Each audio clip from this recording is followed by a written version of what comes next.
मशहूर जमाना social media app TikTok पर हुआ मुल्क गिर बैन।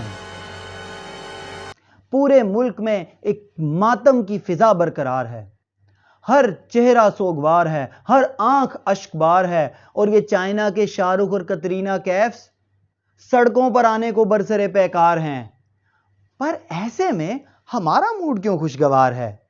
क्योंकि अब 105 सब्सक्राइबर्स हमारा शो देखने को बेकरार हैं और फाइनली हम इस कैंसर को खैराबाद कहने के लिए तैयार हैं।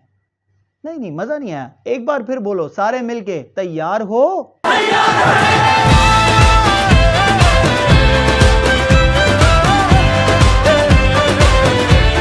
भाई इतना वावेला तो हिरोशिमा और नागासाकी के वक्त ना हुआ। भाई इतना शोरो गोगा तो 9/11 के बाद ना हुआ। इतना हंगामा तो अपने ट्रंपू के सदर बनने पे ना हुआ। अबे साले, मुल्क में शराफत का जनाजा निकल गया, हम खामोश। मुल्क में कानून का जनाजा निकल गया, हम खामोश। मुल्क में अखलाकी और इस्लामी अकदार का जनाजा निकल गया, हम खामोश। मुल्क में तालीम और तरबियत का जनाजा निकल गया, हम खामोश। मुल्क में कल्चर का जनाजा निकल गया, हम खामोश। मुल्क में उर्दू जबान का जनाजा निकल गया, हम खामोश। लेकिन टिकटॉक बैन हो गया तो अल अमान अल हफीज। भाई लाखों लोग बेरोजगार हो गए। कौन लोग हैं ये लोग? अरे अरे अरे अरे, इन मोहतरमा को तो बहुत जोर की टिकटाकिया की बीमारी लाहक है। अच्छा, ये मोहतरमा नहीं है? ओह मोहतरम, सॉरी मोहतरम। अरे अरे अरे अरे अरे अरे, भाई ये मूव तो देखने के बाद मुझे भी मूव करने का दिल कर गया है। इस वीडियो को अपनी कंप्यूटर की स्क्रीन से मूव करने का दिल भाई।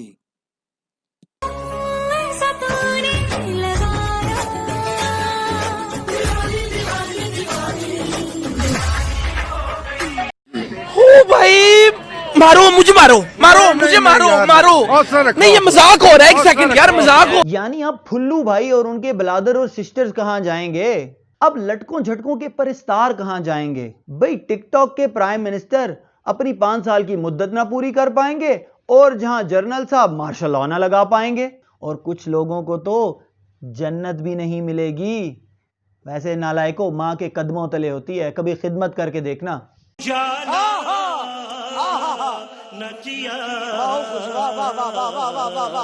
तो क्या है ये टिकटॉक? कैसे ये एक छोटी सी सोशल मीडिया ऐप बनी एक जहरीला कैंसर? यही है हमारा आज का शो, तो हो जाए कुछ गुफ्तो शनीद।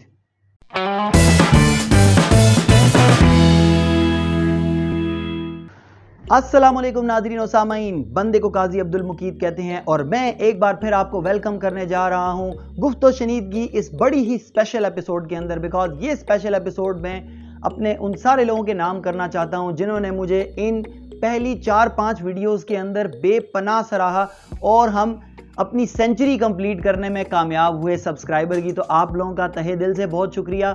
और मैं ये चाहूँगा और मेरी ख्वाहिश है कि मैं अपने इस मैसेज को, इस पॉजिटिविटी के मैसेज को जितना आगे पहुँचा सकूँ उतना आगे पहुँचाऊँ, और इसके लिए मुझे आप लोगों की हेल्प की ज़रूरत होगी। सो हमारा नेक्स्ट टारगेट होगा अगले 100 लोग, यानी हम अपना मैसेज अगले 100 लोगों तक भी पहुँचा सकें। तो पहला सवाल ये पैदा होता है कि आखिर कहाँ से आई ये ऐप, किसने बनाई है ये ऐप और किस तरह हमारे सिस्टम्स के अंदर दाखिल होगी और अब हमारे कल्चर का एक पार्ट बन गई, एक लाजमी जुज बन गई। कैसे हुआ ये सब? हर सोसाइटी के अंदर कुछ नॉर्म्स और कुछ वैल्यूज मौजूद होती हैं। अब उन नॉर्म्स और वैल्यूज को इन्फोर्स करने के लिए उस सोसाइटी के अंदर सोशल कंट्रोल का अमल होता है, जिससे हम सोसाइटी के हर एक्शंस को रेगुलेट कर सकते हैं।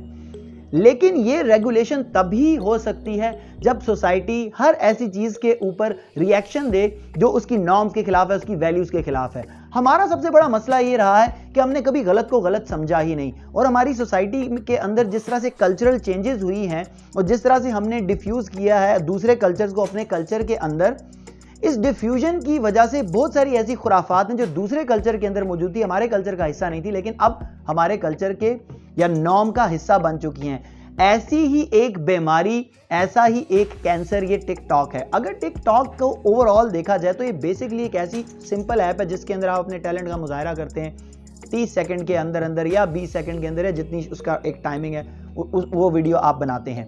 खैर, बज़ाहिर ये ऑन पेपर बहुत ही सिंपल सी नजर आने वाली ऐप है, लेकिन प्रॉब्लम इस सारे के साथ ये है कि हमने इस ऐप का यूज किस तरह किया और वो क्यों हुआ इस तरह का use. Why? Because look at the way and look at the content that we are watching nowadays. हम किसके ऊपर बड़े होते आ रहे हैं। ना हमें कोई गाइड करने वाला है, ना हमें कोई बताने वाला है कि हमने कौन सा कंटेंट देखना है, कौन सी चीज सही है और कौन सी चीज गलत है। Gone are the days when you are brought up on the फरमुदात of Allama Mohammad Iqbal, Quaid Azam Mohammad Ali Jinnah, Maulana Mohammad Ali Jauhar, Sardar Abdul Rab Nishtar, sir Syed Ahmad Khan, Liaquat Ali Khan, Hafeez Jalandhari, Ashfaq Ahmad, Wasif Ali Wasif, so on and so forth. अब तो जैसे ही बच्चा पैदा हुआ हमने उसके हाथ में स्मार्ट डिवाइस पकड़ा दी और वो फौरन ही baby shark doo doo doo doo doo की धुन के ऊपर झूमना शुरू हो जाता है। ऐसे ही बेबी को बड़े होने के बाद बेस पसंद आना शुरू हो जाती है और यही बच्चा बाद में मुख्तलिफ नुकड़ों और मुख्तलिफ स्ट्रीट्स के ऊपर टिकटाकियां करता पाया जाता है। प्रॉब्लम ये है कि सोसाइटी के अंदर सोशल कंट्रोल का कॉन्सेप्ट ही नहीं है। हमने ये कह दिया कि किसी की बंदे की जिंदगी में इंटरफेयर नहीं करना, let him live his own life, किसी को जज मत करो, वो जो भी कर रहा है उसका उसके अंदर कोई ना कोई रीजन होगी। तो जब हमने रेगुलेट करना छोड़ दिया इन चीजों को, जब हमने बेसिक नॉर्म्स को इन्फोर्स करना छोड़ दिया, बिकॉज सोसाइटी के नॉर्म्स सोसाइटी ही इन्फोर्स करवा सकती है थ्रू सोशल कंट्रोल। अगर हमने सोसाइटी के नॉर्म्स को इन्फोर्स करवाना ही छोड़ दिए तो हम क्या एक्सपेक्ट कर रहे हैं सोसाइटी से? फिर हम क्या चाह रहे हैं कि क्या चीजें सोसाइटी के अंदर आएंगी? यही चीजें ऊपर आएंगी। टिकटॉक के आने से जो माशरती बिगाड़ पैदा हुआ है, और आप एडवांटेजेस की बात करते हैं, कैसे एडवांटेजेस? कौन सा टैलेंट, किस चीज की हम बात कर रहे हैं? ये कैसा टैलेंट है? क्या हम इस टैलेंट को गेज नहीं कर सकते? आज से 20 साल पहले क्या इस टैलेंट को गेज नहीं किया जाता था? बिल्कुल किया जाता था। स्कूल एंड कॉलेजेस लेवल के ऊपर देवर डिफरेंट कॉम्पिटिशंस हुआ करते थे, देवर अदबी मुकाबले हुआ करते थे, शायरी के बैतबाजी के कॉम्पिटिशंस होते थे, देवर डेक्लेमेशन कॉन्टेस्ट, तकारीरी मुकाबले होते थे जहां पे अपने आप को एक्सप्रेस करने का मौका मिलता था, ड्रामेटिक्स, थिएटर वो मौजूद जहां पे आप अपने आप को एक्सप्रेस कर सकते थे। तो ये जितने भी मौके स्टूडेंट को मिलते थे वो उन मौकों से फायदा उठा के अपनी स्किल को भी इन्हेंस किया करता था और उसको कभी भी कोई भी खुराफात करने की जरूरत नहीं पड़ी। एंड देन अगर ये चीज खत्म होगी तो उसके बाद स्पोर्ट्स का कल्चर, एक हेल्दी स्पोर्ट्स का कल्चर मौजूद होता था। इंटर जोनल कॉम्पिटिशन हो रहे हैं, इंटर यूनिवर्सिटीज कॉम्पिटिशन हो रहे हैं, जिसके अंदर बच्चों को इन्वॉल्व करके उनके पास इतना फारिग टाइम था ही नहीं कि वो इस किस्म की चीजें, इस किस्म की खुराफात को सोचें। लेकिन जो जो वक्त बढ़ता गया, आपने लोगों को जब टेक्नोलॉजी का मोहताज कर दिया तो उसके बाद वो टेक्नोलॉजी से जुड़ गया, और जब वो टेक्नोलॉजी से जुड़ा तो और उसका दिमाग खाली रहा और इन एक्टिविटीज़ में इन्वॉल्व नहीं हो पाया और ये एक्टिविटीज़ आहिस्ता आहिस्ता आहिस्ता आहिस्ता आपके सिस्टम से निकल गई, तो फिर क्या हुआ? उसको जैसे ही फारिग टाइम मिला, उसको अपने आप को एक्सप्रेस करने का एक प्लेटफॉर्म मिला, उसने फिर अपने आप को एक्सप्रेस किया। फिर वो जैसा भी एक्सप्रेस करना चाहता है उसने अपने आप को वहाँ पर एक्सप्रेस किया। सबसे बड़ा मसला इस ज़िमन के अंदर है सस्ती शोहरत पाने का, जल्दी फेमस होने का, शॉर्टकट टू सक्सेस का। यही चीज़ हमने अपने बच्चों को अब सिखा दी है कि शॉर्टकट ढूंढो बेटा, जल्दी जल्दी सक्सेसफुल होना है। और दूसरा, हमने सक्सेस के मयार बदल दिए हैं। अब हमने अगर सक्सेस का मयार फेमस होना रख दिया है, फॉलोअर्स होना रख दिया है, कि लोग आपको कितना व्यू कर रहे हैं ये रख दिया है, तो फिर ऐसे में वो बच्चा जो अभी अभी सोसाइटी के अंदर पैदा होके बड़ा होके होश संभाल रहा है, तो वो फिर हर वो एक्टिविटी करने की कोशिश करेगा जिससे उसको अटेंशन मिले, जिससे उसको व्यूज मिले। और फिर जिस तरह के नेगेटिव कंटेंट के ऊपर वो बड़ा हो रहा है, अगर ऐसे ही नेगेटिव कंटेंट को देखते हुए और इसी को फॉलो करते हुए वो आगे बढ़ेगा, तो फिर वो ऐसी ही हरकतें करेगा जो इखलाक से गिरी हुई होंगी। और इसमें गवर्नमेंट का बहुत बड़ा रोल प्ले होता है, बिकॉज जब आपकी गवर्नमेंट ने गवर्नमेंटल लेवल के ऊपर लोगों में अवेयरनेस फैलाने के लिए सोशल मीडिया इन्फ्लुएंसर इंट्रोड्यूस करवा दिए। ये लोग कैसे हैं आपके सोशल मीडिया इन्फ्लुएंसर्स? ये लोग कैसे हो सकते हैं इन्फ्लुएंसर्स? क्या है इनकी खिदमात मुल्क व कौम के लिए? इससे ज्यादा इखलाकी पस्ती का शिकार हम नहीं हो सकते इस बात के ऊपर कि क्या मुल्क के अंदर के सारे अदीब मर गए, क्या मुल्क के अंदर के सारे एजुकेशनिस्ट मर गए, असातिज़ा मर गए, इंजीनियर्स मर गए, डॉक्टर्स मर गए, फिलोसोफर्स मर गए, साइंटिस्ट मर गए, जो वो लोग क्या मर गए सारे कि जिन्होंने मुल्क के लिए इतनी खिदमात अंजाम दी हैं? क्या हमने क्रेडिबिलिटी का क्राइटेरिया इतना लो कर दिया है? याद रखिएगा, कम्युनिकेशन में एक चीज होती है इथॉस। इथॉस का मतलब है कि कम्युनिकेटर जो है, जो बात कर रहा है, उसकी अपनी क्रेडिबिलिटी कितनी है। जिस बंदे की जितनी क्रेडिबिलिटी है उतना ही ज्यादा वो किसी दूसरे को इन्फ्लुएंस कर सकता है अपनी बात से। तो आप जरा खुद अपने दिमाग के ऊपर जोर डालिए और देखिए, क्या ये लोग किसी को इन्फ्लुएंस कर सकते हैं? जिनकी अपनी कोई क्रेडिबिलिटी नहीं है, वो किसी और को क्या इन्फ्लुएंस कर सकता है? तो हमें सोचना यह है कि हमने अपने रोल मॉडल्स किन को बनाना है, किन लोगों को प्रमोट करना है, क्या पॉजिटिव लोगों को हम प्रमोट नहीं कर सकते? There are people like Qasim Ali Shah, Umar Jallianwala, there are people like Raja Ziaul Haq, there are people who are doing such splendid job.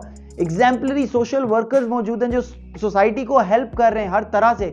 क्या हम ऐसे अनसंग हीरोज को ऊपर नहीं ला सकते? क्या उनके बारे में बात नहीं हो सकती? क्या उनके कंटेंट को 10-10 मिलियन व्यूज नहीं मिल सकते? मिलने चाहिए, उन्हीं को ऊपर लाना चाहिए, उन्हीं को प्रमोट करना चाहिए मीडिया पे, और उन्हीं लोगों को रोल मॉडल्स बनाना चाहिए। मेरे ख्याल में banning culture is not something that should be promoted. चीज को बैन नहीं करना चाहिए, चीज को रेगुलेट करना चाहिए, ये मेरा मानना है। ओके गुड, यहां तक तो मैं, लेकिन जिस सोसाइटी के अंदर सोशल कंट्रोल ना हो तो वहां पे हम क्या करें? और जब एक चीज इस हद तक बढ़ जाए तो फिर हमें कहीं ना कहीं बैन वाली पॉलिसी के ऊपर आना पड़ेगा और फिर सोसाइटी को रेगुलेट करना पड़ेगा।